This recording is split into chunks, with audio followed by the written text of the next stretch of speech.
So can I be completely honest and transparent with you guys? So as I make these videos, we all know that I am on this healing journey, this spiritual journey, and it is by far one of the most revealing things I have ever done in my life. And I mean revealing things to me about me in my life. And I just want to be honest and transparent in this moment. As I'm outside today running errands and doing what I need to do, I realized something about myself. I doubted myself for so long and allowed myself to be discounted by others that so much so I find it a struggle to believe what the Lord said about me or what he's saying about me. And the Lord is the one who knows your true identity. So why is it so hard for me to believe what he said about me? But it's so easy for me to believe the things I've said about myself or can't see about myself, or why I allowed myself to be discounted by others. And you know, when you're driving in your car, your mind just going, no music, no nothing. And I'm like, how is it that I'm fighting? I'm holding on to what he said, though. I'm not letting it go. I'm holding on to what he said. But it's like, why can't I see this? But I seen everything that I said about myself. Like, oh, that's not your story. You're not going to be that. You're not going to do that. I believe that so much so that I didn't want to let it go.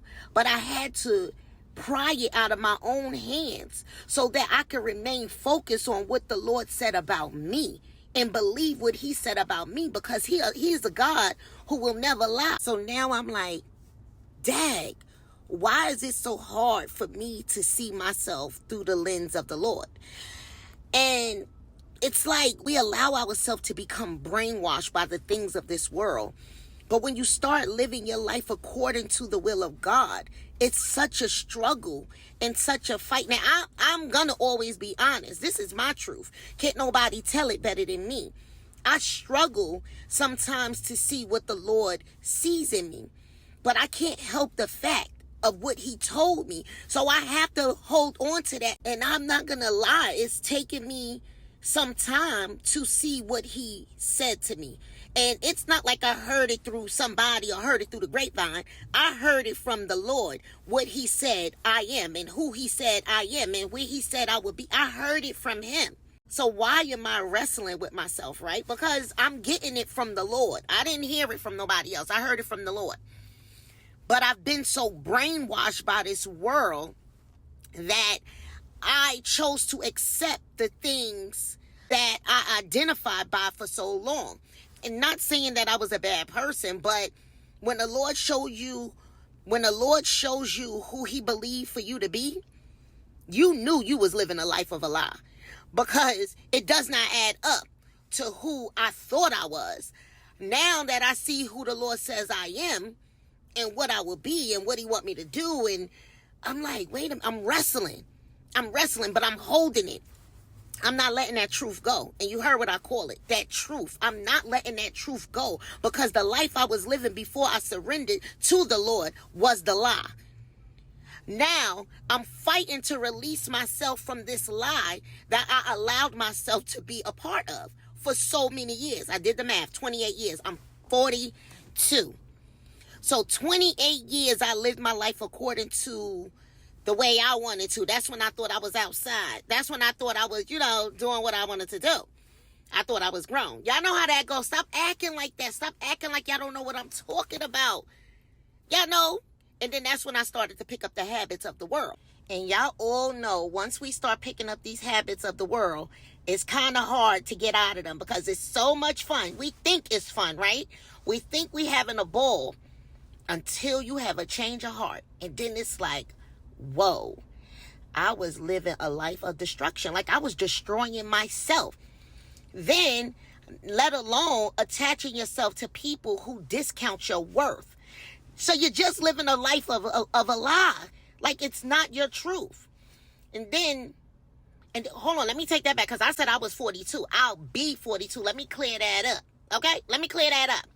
But I'm wrestling each and every day, and I'm saying, Lord, I'm not questioning him, because I'm like, Dad, this is big. This is like the promotion of a lifetime. No applications filled out, just surrender.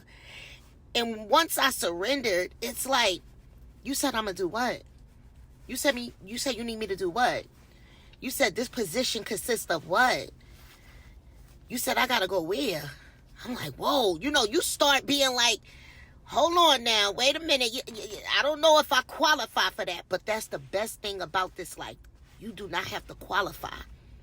You just have to be solidified in the Lord. Okay? You have to just do it.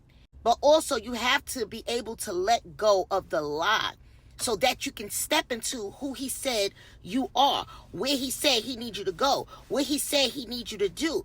Because guess what? He knows your true identity. And all he wants you to do is step in it. That's all you got to do. Step in it. And I'm saying this to myself, because right now I'm encouraging me to just step in it. Let it go, surrender. You are solidified in the Lord, girl. And this is to encourage the one that's also doubting, like wrestling with that truth. It's not a lie. Remember, he is not a man who shall lie. Everything he said is truth. The thing is this, he been knew who he was. We just had to figure it out. Now I got to accept it. So do you.